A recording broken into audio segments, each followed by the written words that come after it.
நான் ஆசாரி கிடையாது, பூசாரி. உனக்கு தெலுங்கு தெரியாது? என்ன பெரிய தெலுங்கு? எல்லா வார்த்தைக்கு பின்னாடி ஒரு லூ போட்டோம்னா தெலுங்கு. ஆமா. இது என்னடா? இது தேங்காலு. இது என்னடா? இது ஆப்பிளு. இது என்னடா? இது பழம்லு. அப்ப இது ஏய் ஊக்கலு. ரொம்ப பண்றீங்கடா. வந்திருக்க கொண்டாடி தம்பிங்க, கொண்டாடி தெரிஞ்ச கொண்டே விடுவாண்டா. எனக்கு தமிழ் தெரியாது, ஆனா தமிழ் இருக்கிற எல்லாம் கட்ட வார்த்தை தெரியும். புரோக்கரோ ஜாக்கிரதா, ஏத்து பேசாதடா.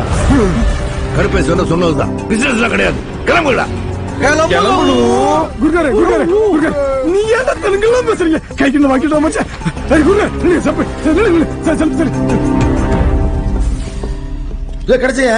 இல்ல சார், கிடைக்கல சார். கையை வரிக்காதீங்க, தேடுங்கயா. சார் நல்லா தேடுங்க சார். சார் இந்த பீரோ திறந்து பாருங்க.